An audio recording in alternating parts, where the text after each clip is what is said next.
Saudara, hari ini Litbang Kompas merilis hasil survei elektabilitas Pilkada Jakarta. Dan hasilnya, pasangan nomor urut 1, Ridwan Kamil Suswono, bersaing ketat dengan pasangan calon nomor urut 3, Pramono Anung Rano Karno.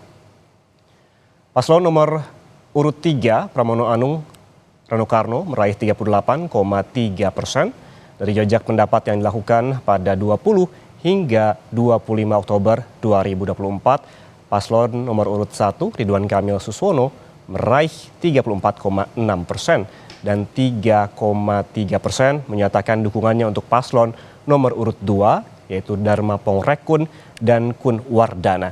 Sementara 23,8% responden masih belum menentukan pilihan atau tidak menjawab.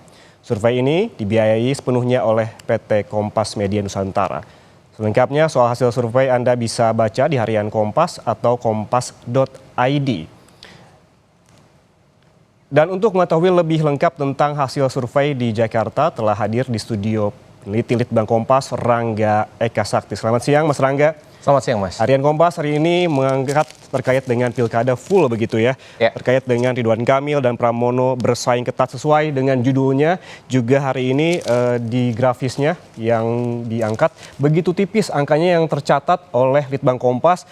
Antara Ridwan Kamil Suswono dan Pramono Anung Rano Karno 34,6% dan 38,3% hanya terpaut 4, sekian persen. Kemudian apa yang ditemukan dari fenomena ini? Karena memang banyak sekali pembaca yang cukup terkejut dengan hasil survei Litbang Kompas.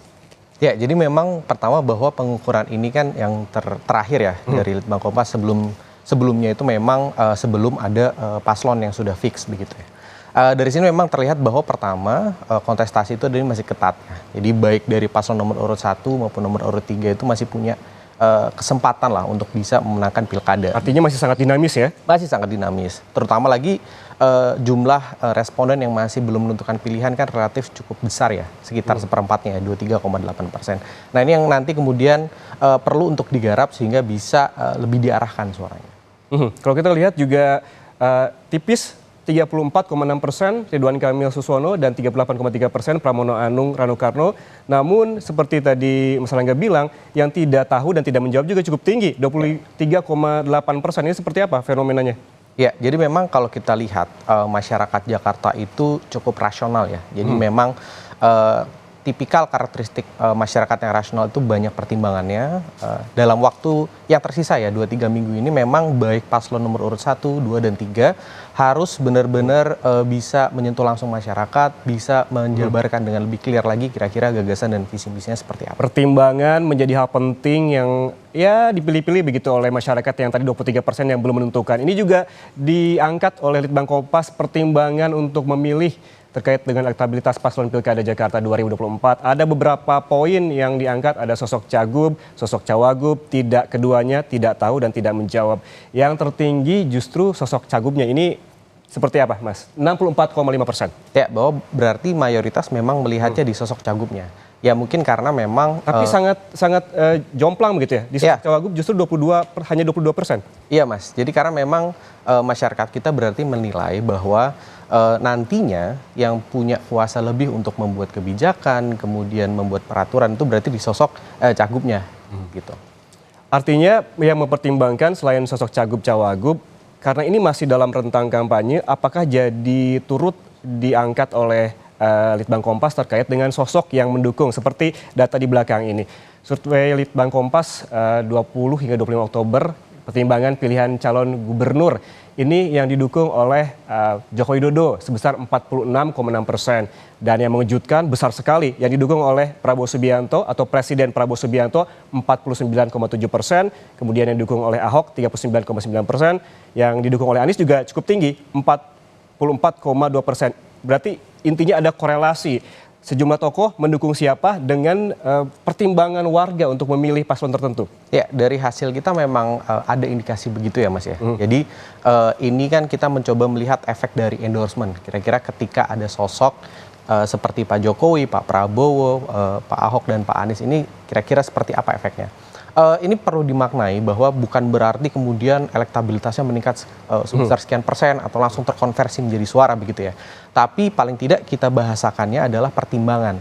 Jadi ketika Pak Jokowi itu memberikan mungkin sinyal itu, endorsement kepada salah satu paslon, itu sekitar 46,6% itu kemudian semakin mempertimbangkan.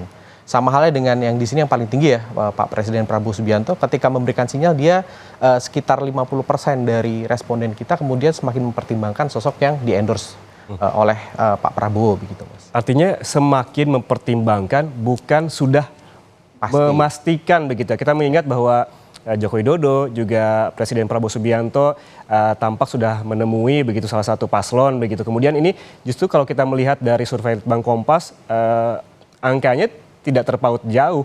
Artinya ini seperti yang dibilang Mas Rangga tadi, belum memastikan atau memilih baru mempertimbangkan seperti itu. Ya. Dan kemudian yang juga diangkat oleh Litbang Kompas terkait dengan elektabilitas paslon Pilkada Jakarta 2024 mengenai alasan memilih banyak sekali variabelnya. Yang paling dominan apa, Mas?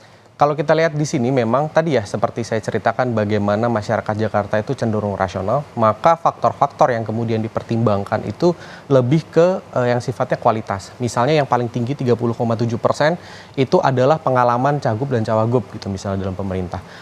Kita lihat di setiap paslon itu kan memang relatif sudah pernah memiliki jabatan di posisi yang strategis begitu ya. Di paslon nomor urut 1 Pak Ridwan Kamil dulu mantan gubernur, kemudian di paslon nomor urut 2 Pak Dharma itu dulu jenderal polisi gitu. Kemudian di paslon nomor urut 3 Pak Pramono Anung itu dulu adalah berada di dalam kabinetnya Pak Jokowi. Jadi itu memberikan menunjukkan bahwa ketiga paslon ini itu punya kaliber yang sudah di levelnya begitu ya.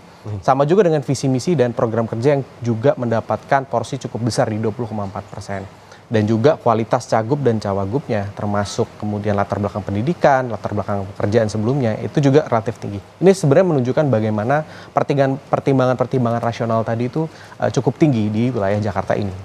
Pertimbangan-pertimbangan rasional ini berarti yang memang ditampilkan pada saat kampanye. Ya. Yang turut dipertimbangkan dan juga diangkat oleh Litbang Kompas. Ya. Oke, terima kasih Mas Rangga Eka Sakti atas insight-nya bersama kami di Kompas Siang, peneliti Litbang Kompas yang sehari ini sudah merilis bagaimana elektabilitas calon gubernur, wakil gubernur Jakarta di Pilkada 2024. Telah bergabung bersama kami di Kompas Siang. Terima kasih sekali lagi.